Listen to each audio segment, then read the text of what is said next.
Hey guys, with the rumors that Sony is sticking with AMD, future backwards compatibility is all but confirmed. Despite the negativity surrounding the PS5 Pro, one of the least talked about justifications for its existence is working a primer for the future PlayStation 6. It's safe to assume that future backwards compatibility would run under PS5 Pro mode, just as PS5 did for PS4 Pro enhanced games. If that's the case, wouldn't everyone benefit, including those who decide to skip the PlayStation 5 Pro?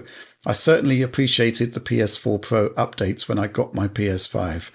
Yes, John, fair point, right? absolutely a fair point. And that's one of the reasons why I think, even for those uninterested in purchasing it, the existence of the PS5 Pro is a good thing, whether now or long term.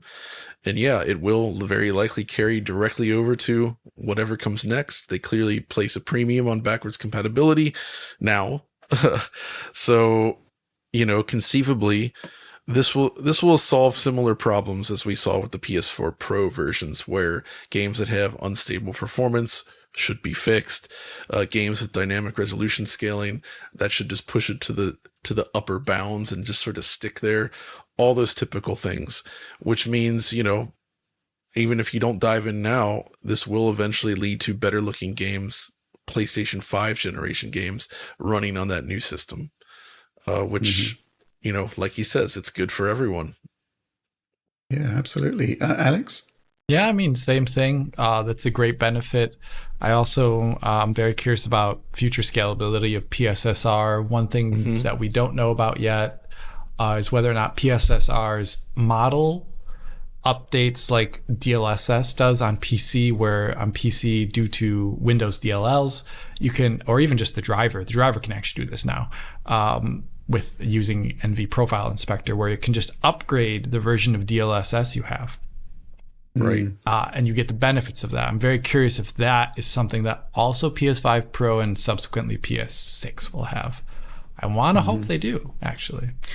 Yeah, I kind of get this point, and I think there's actually more to it. There's going to be games on PlayStation 5 Pro that are still going to be running at 30 frames per second, but they will look fantastic at 30 frames per second. And there's every chance that, when PlayStation 6 rolls up, those games could have patches retroactively active that unlock to 60 frames per second, exactly as we saw the likes of Days Gone and Horizon Zero Dawn.